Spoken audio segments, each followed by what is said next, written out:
So what's up sa inyo mga baby sola? Itong Ron na de. Nagluto tayo ng sisig. At ngayon, tuturuan ko kayo kung paano magluto ng sisig ng easiest way possible. So let's go! So ayan, first step natin is maghihiwa tayo ng onions. Of course, hihiwa tayo ng onions. O inuna ko muna yung ang tawag dyan, red onions. Pero kita nyo naman nasa food processor na yung bawang kasi nga tinamad ako maghiwa ng bawang. So ayan, binabalatan ko na yung onion. Medyo pa-fast forward muna natin siya ng time-lapse challenge. So ayan, medyo binilisan ko na siya. Yan, hiwa-hiwain natin siya into after balatan. Yan, medyo nagluluha na ako niyan. Yung part na yan. So iniisip ko yung goggles ko kunin ko. So yan, kinuha ko na siya. Yan, bumalik na ako naka-goggles. After natin yan, hiwa-hiwain natin to medyo maliliit na cubes. Yan, kinubes ko na siya. After natin hiwain, so nilagay ko dun sa excuse me. Dun sa food processor. Yan, po-food processor pa natin siya para mas pino yung pagkalagay nung So, ang next step natin dyan is yung ating white onion. So, dalawang klaseng onion nga yung ginamit ko. Yung white and red onion, pero violet naman siya. So, yan, babalatan din natin yan. And ita-time-lapse challenge ulit natin siya.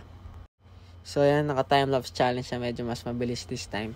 So, ayan, binalatan ko yung onion natin. After natin balitan yan, syempre, hihiwain ko yan. Pero yan na. So, mas nakakaiyak yung onion na yan. Kasi, ewan ko bakit. Yan. Chop-chop na natin. Lagay sa food processor. Same procedure. So, yan. Chop-chop. So, yan. Favorite part, the meat. Kita nyo naman, tinanggal ko ulit yung audio. So, ayan yung meat. Pinaghiwa-hiwalay ko yung sa tenga, yung tenga, tas yung mga laman niya. So, ayan, hihiwain natin yung tengang makunat. So, this time mahaba yung video. Ito time-lapse challenge ko ulit siya. Na medyo, hindi gumana yung sharp na kutsilyo. So, kumuha ulit ako ng bago. So, yan, gumana na siya. Then, medyo mahaba yan. So, time-lapse challenge na muna natin. So, ayan. Time-lapse ko na. So, yan. Kino-cubes ko lang yung tenga. Kasi ayun yung pinaka magiging crunchy part. Nilagay ko dun sa lalagyan niya. Then, ayun na. Kinubes ko na rin yung mga laman. So, sobrang tagal niyang clip na yan. 9 minutes yan.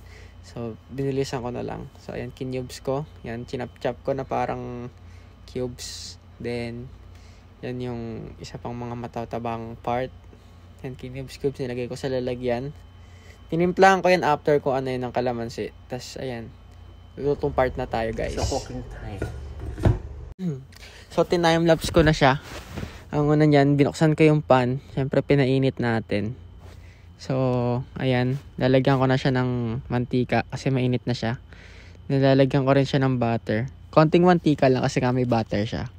After ko lagyan ng butter, hinalo-halo ko. Nasa uminit yung pan niya. Ibang Tagalog ng pan. So, saka ko nilagay yung yung sibuyas, tapos yung garlic na pinood processor ko. Kasi yan, gisa-gisa lang tayo. After na magisa, yan, medyo pinag-golden brown ko siya. So, ayan, pinakita ko yung meat. Kasi sabi ko lalagay ko agad. Pero hindi ko nilagay. So, ayan siya. Medyo hindi siya kita. Kasi yung angle ng camera hindi maayos. So, ayan. Medyo golden brown na natin yung mga, lagay na natin yung meat. Yan. Gisa-gisa lang yan.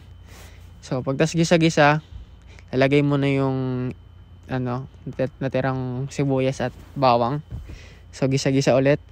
So, hiwa ko ng kalamansi pero nilagyan ko ng magic sarap. So, ayan. Medyo patapos na yung pagluluto, lalagyan ko ng toyo. Kinulang yung una, so nilagay ko ng toyo. Medyo madami, pero masarap naman. So yan, naghiwa na ako ng kalamansi niya, nagkuha na ako. So yan, dalawa. Hiwa ko yung kalamansi. Pagkahiwa ko, syempre strainer natin. Pero may timpla na ng kalamansi yung meat. Lalagyan ko na lang natin. So yan, halo-halo ulit tayo hanggang sa maluto na yan. So halo. So yan, naghiwa ko ng konting butter. Konting butter pa. Sininaan ko. Kasi naglalagay ako ng sili. Para maanghang. Hindi lang yung maalat lang. Maanghang din. So, ayan. Medyo paluto na siya. Nakita ko ng medyo luto na. Tinikman ko na syempre. Masarap yan, syempre luto ko yan eh. So ayan, luto na yan. Lalagay na natin sa lalagyan. So yan na yung sisig. Yan, fully cooked na. Yan. So magte-taste test tayo ng ating sisig.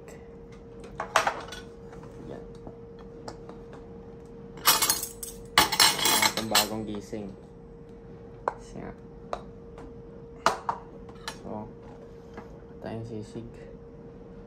Init na kanin.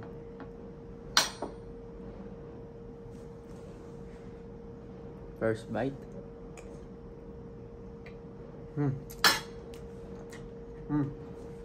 Ayos siya. So, nagbabalik tayo sa vlog pero hindi naman gano. So, ayun lang. That's it for today.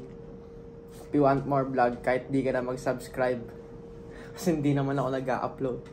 So, thanks for watching this video. Bye-bye!